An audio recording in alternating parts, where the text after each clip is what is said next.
actually did talk to my manager about religion, and we talked a little bit. I didn't really get any points across. I mean, it's not like you can really say too much to your manager who's as heavily religious as he is without getting in trouble. But he seems relatively alright with it. I don't know what's going to happen next, but he seems like, whatever. He tries to separate business from God, which I wasn't quite sure about, but I've been finding out he does. It came up because a random lady came to my store and said, "So are you a Christian?" I'm like, no. And then we talked, but I never gave my position because I didn't want her to know that I was an atheist. And later on, my manager asked if I was an agnostic, and I said, no, I'm an atheist. So it went from there. But the final conclusion, the thing he just wanted me to think about was the fact that apparently almost all the atheists he's ever met in his entire life do not have a strong father figure. And I don't. It's true. I do not have a strong father figure.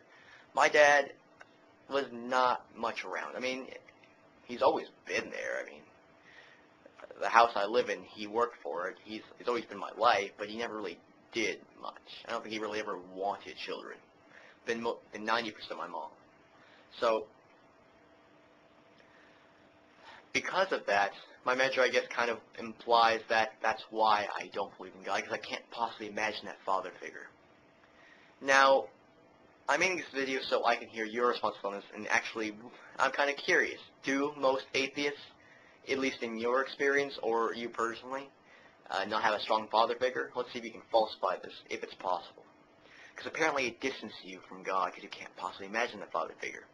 But if this is the case, that by having a strong father figure, you actually are more likely to believe in God, then I'm glad I didn't have a big father figure, so I can actually be objective about it and say, well, I think God's exists because of A, B, and C, not because of the personal relationship you're supposed to have with Him. So, personally, if that's the consequence, I would rather not have a strong father figure in a way. I think you can have your cake and eat it too, though. I think you can have a good father figure, and you cannot believe in God, or at least you can come to a logical conclusion is what I'm trying to get at. I mean, believing in God's not necessarily logical, it's just I think that you can come to a reasonable conclusion and believe in and have a strong father figure. The relationship isn't really there in my opinion, but he says it is. So I'm curious, what are your thoughts? Alright, thanks YouTube. Yeah.